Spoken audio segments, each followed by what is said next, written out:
কেমন করে লিচুর সিজন চলে আসলো, দেখতে দেখতে লিচুর সিজনও কিন্তু শেষের দিকে। কিন্তু ওই নানি বাড়ি দাদা বাড়ি লিচু খাওয়ার কপাল তো আর আমাদের নেই, তাই না? আসসালামু আলাইকুম, কেমন আছেন সবাই? আসলে সবাই খুব ভালো আছেন।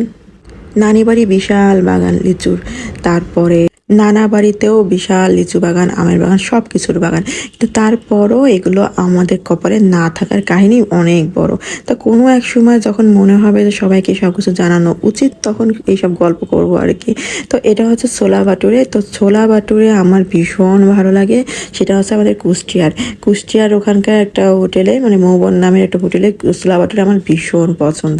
মানে যখন মন চাবে মানে ওটাই খেতে ইচ্ছা করবে, এছাড়া কিন্তু অন্য জায়গাটা আমার ভালো লাগে না। আমি আসলে ওখানকারটাই খাইছি সবসময়, ওখানকারটা আমার ভালো লাগে। তো এটা যেহেতু কুষ্টিয়ায় গেছি তা তো খেতেই হবে।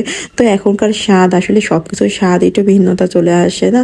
তো ভালোই ছিল, যেদিনকে নিয়ে আসছিলাম তো খুব মজাই করে আমরা সবাই খেয়েছি। আর আম আমি খাবো না, কারণ হচ্ছিল আম খেলে আমার বাবুর পেটে অনেক সমস্যা করে। গত বছর আম খেয়ে আমার ছেলেটা খেয়ে আম দিয়ে ওরও অনেক সমস্যা করছে, তো আমি এবছর খাবো না। আর এটা যেহেতু আমি কখন একটা আমার বদ অভ্যাস আছে, সেটা হচ্ছে আমি কিনা আম খাই না। যখন খাই কোনো পাকা গাছের আম, যেটা আমি টপ করে হাতে পড়বে বা কেউ নিয়ে আসবে বা গাছের থেকে পেড়ে দেখাবে, তখন ওই আমগুলো আমি খাই। আমি কিনা আমটা একদমই খাই না, কারণ এখানে প্রচণ্ড মেডিসিনের কাজ থাকে। তো এই জন্য আমি ভয় আরও খাই না, বাবু হওয়ার পর থেকেও।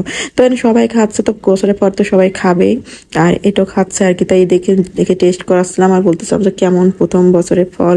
বলতেছে এই তো খুব টেস্ট আম্মা।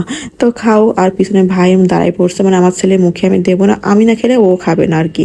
তো এখানে দাঁড়াই লিচুর একটা ফ্লেভার নিয়েছিলাম। আসলে নানা বাড়ি মনে করতেছি আমি লিচু পারতেছি গাছ থেকে। আসলে কি বলবো, এত লিচু তাদের বাগানে হয়, সব কিছু সব জায়গায় যায়, মানে বাজারে তারা দেয়, সবাই বিক্রি করে। কিন্তু ওই যে কপালে না থাকলে যা হয়, নানা বাড়ি লিচু খাওয়া, আমাদের কপালে আসলে এইসব নাই। আর দাদাবাড়ির কথা কি বলবো, দাদাবাড়িটা শহরে আমরা যেহেতু, তো এইসব বাগানের কথা তো মনে মানে পোষ নিয়ে আসে না আর কি, শহরে মানুষের যে একটা অবস্থা হয়। তো লিচু ছাড়াই নিচ্ছে, আর এটা দিয়ে করবে হচ্ছে ভর্তা, মানে লিচু দিয়ে একটা খুব টেস্ট ভর্তা করবে। ভর্তা বলতে লিচু মাখানো। একবার আমি একটা রিল সারছিলাম লিচুর এরকম মাখানো, রিলটা দেখে আমার মা জিভে পানি চলে আসছে। মানে মা বলতো এত সুন্দর করে লিচু মাখাচ্ছিলি, তো আমাকে একবার এরকম খাওয়াবি। তো এই বছরটা আসলে মার সাথে থাকা হয়েছে, তো ভাবলাম আমার আপুকে বলি যে আসলে মার জন্য একটু মাখা। কিন্তু আপু বলতেছে আমি মাখাচ্ছিলাম, কিন্তু ওই প্রথম মাখানোর মতন আর হয়নি।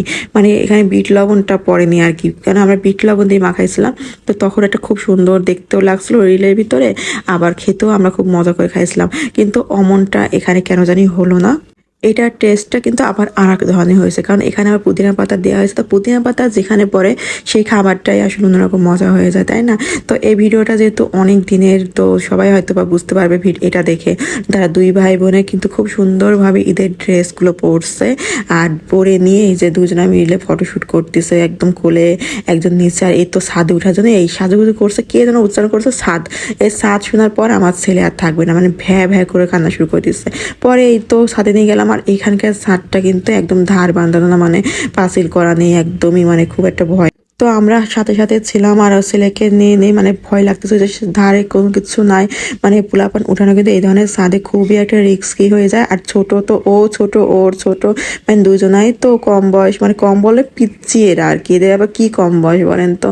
তো এখানে হচ্ছে ফুল ছিটতে লেগে গেছে আমার পুজোটা।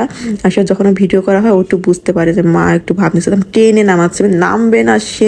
তো ভিডিওটা কেমন লাগলো অবশ্যই জানিও, সবাই পেজটা অবশ্যই ভালো দিতে ভুলো না। সবাই ভালো থেকো, আল্লাহ হাফেজ।